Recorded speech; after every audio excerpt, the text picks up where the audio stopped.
तुम्हारे साथ ऐसा हो रहा होगा ना कि तुम बहुत अच्छे से प्रिपरेशन कर रहे हो, पूरा दिन रात पढ़ाई कर रहे हो, क्वेश्चन सॉल्व कर रहे हो, सर की क्लासेस कर रहे हो, बट स्टिल जब भी टेस्ट देने जा रहे हो तो तुम्हारे 120 या 100 से मार्क्स बढ़ ही नहीं रहे हैं और तुम्हें समझ ही नहीं आ रहा कि ऐसा क्यों हो रहा है बार बार। तो देखो, अगर तुम्हारा मार्क्स सेम आ रहा है ना, इसका मतलब मिस्टेक भी तुम सेम ही कर रहे हो।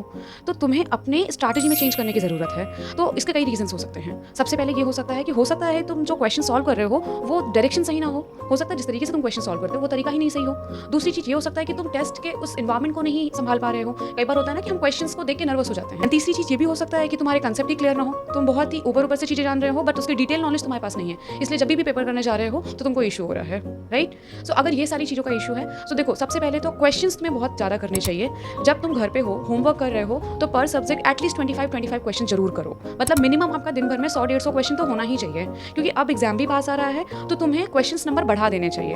एंड 11th वालों के लिए मैं बोलूँगी, उनके लिए भी टाइम ऐसा नहीं है कि बहुत ज़्यादा है, और आपका भी 11th खत्म होने वाला है, तो जल्दी जल्दी आपको भी काम खत्म करना पड़ेगा।